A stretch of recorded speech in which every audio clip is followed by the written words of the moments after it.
Welcome to The Explainer. I am so glad you're joining us today because we're tackling a massive topic that is literally top of mind for so many people right now.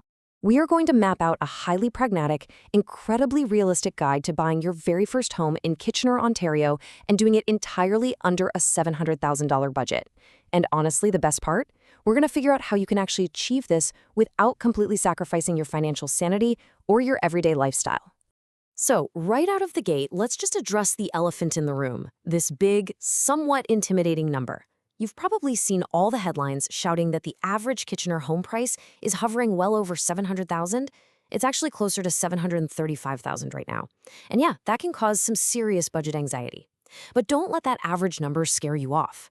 A highly targeted strategic search under $700,000 isn't just some pipe dream. It's a completely realistic starting point, as long as you understand how to navigate the market. Okay, let's dive right into this. Here is our roadmap for today. First, we'll do a $700K reality check. Next, finding your neighborhood. Then we'll look beyond the down payment. And finally, we'll put together your smarter search plan. Starting with Section 1, the $700K reality check, and what your money actually buys.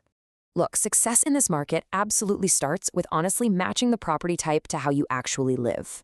Under that $700,000 ceiling, you're generally looking at three main options, and they each come with their own distinct trade-offs. First up, condos. Sitting between roughly $380,000 and $500,000, these offer fantastic central access and require way less cash upfront. Then you've got townhomes, ranging from $540,000 to $700,000. These are a great middle ground for couples or young families wanting a bit more living space. And finally, semi-detached homes, landing between $580,000 and $700,000. These get you real privacy and a backyard in an established area, but they are going to demand a lot more hands-on maintenance from you. But here is the classic real estate yes, but rhythm that you really need to internalize. Yes, a condo has a much lower entry price, but you got to factor in this list right here. In Kitchener, monthly condo fees typically range from $350 to $650 a month, and that covers your building insurance, snow removal, landscaping, and those absolutely crucial reserve fund contributions. These are mandatory, permanent fees. You literally have to bake them into your true all-in monthly affordability calculation because honestly, a cheaper purchase price is definitely not a bargain if those monthly fees blow right past your ceiling. Moving right along to Section 2, finding your neighborhood, using the persona map. Now we're shifting from the math of the property to the geography of the city itself. And I want you to actively reflect for a second. What is your ultimate priority? When you wake up on a typical Tuesday morning, what actually matters most to you? Is it being able to walk to a transit station? Is it having a 5-minute drive to the highway so you aren't pulling your hair out in traffic? Or is it simply having a fenced-in backyard so the dog can finally run around? And this brilliantly illustrates what we're talking about. Looking at this map of Kitchener neighborhoods by buyer priority, you can see how specific areas align perfectly with different buyer personas.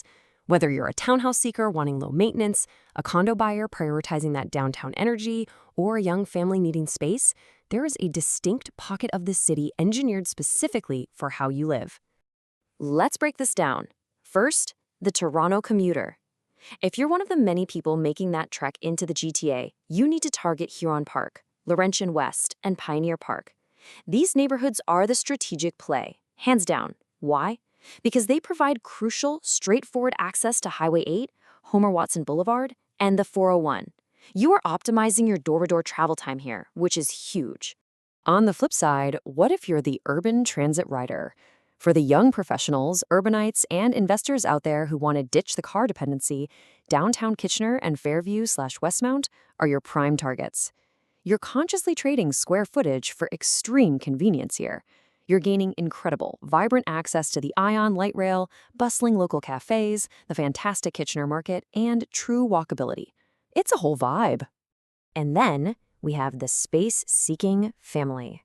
If your top priority is parks, school catchments, and locking down an older semi-detached home with a real, usable yard, you'll want to zero in on established, mature neighborhoods like Forest Heights and Country Hills. These areas are the smart play for growing families. Just keep in mind, with older homes, you might need to budget for some cosmetic or system updates down the line. All right, on to Section 3, beyond the down payment and doing the actual math. Time for a major financial reality check. The down payment is strictly your starting line, not the finish line. For a maximum $700,000 purchase in Ontario, your crucial magic number is $45,000. That's the exact minimum down payment required. To put it simply, it's calculated as 5% on your first $500,000 and then 10% on the remaining $200,000. Now, hitting that $45,000 milestone, yeah, that can feel incredibly daunting. But remember, you don't have to do it alone. As a first-time buyer, you've got some powerful tools at your disposal. The First Home Savings Account, or FHSA, is a game changer. It provides $8,000 of participation room in your first-year loan to save completely tax-free.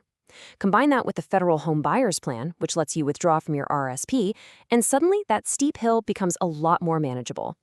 But wait, your budget needs to cover more than just that down payment.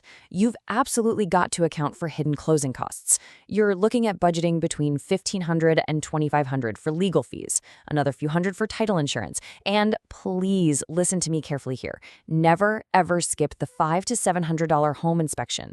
Seriously, even if you're buying a condo, a qualified inspector can spot hidden issues that could cost you tens of thousands of dollars later.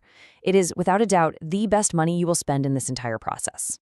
And then there's the elephant in the room, the Ontario Land Transfer Tax. Let's look at the math on a $700,000 purchase. The standard provincial tax would be about $9,475. But thankfully, as a first-time buyer, you get a rebate of up to $4,000, bringing your net cost down to $5,475. The vital takeaway here, though, you still need over $5,000 in liquid cash on closing day to pay this tax. You cannot just roll it into your mortgage. You have to have that cash ready. Let's wrap things up with Section 4, your smarter search plan and the exact steps to take right now. We've covered the property types and we've done the hard math. Now let's build your practical action plan. Step 1. Get pre-approved before you tour seriously, so your search is anchored in a highly credible payment range. Step 2. Set an all-in monthly ceiling. And this has to be comprehensive. We're talking your mortgage, property taxes, those condo fees, utilities, and a maintenance allowance. Step 3. Shortlist 3 specific neighborhoods based on the persona mapping we just did, rather than just scrolling at random on a map. Moving on, Step 4. Set up precise alerts. Don't just generically search for Kitchener under $700K. Get specific. Ask for notifications based on fee levels, parking, and those specific neighborhood boundaries. Next up, Step 5. Study the full property package. You really have to look past those polished listing photos. Take the time to review the comparable sales and status certificates with your agent. And finally, Step 6. Keep your offer conditions strategic. The right timeline really depends on the specific property and your financing, not just some generic rule of thumb. I want to wrap up with a quote from our source material that I think perfectly validates the anxiety of this market while empowering you with some realistic optimism. It says, buying under $700,000 is not about settling, it is about making a smart, well-informed trade-off between location, space, condition, and monthly affordability. Finding a great home that fits your life today is entirely possible when you approach it with this kind of disciplined preparation. So, as you take all of this information and prepare to start your search with incredibly clear eyes, I want to leave you with one final provocative question to reflect on. Between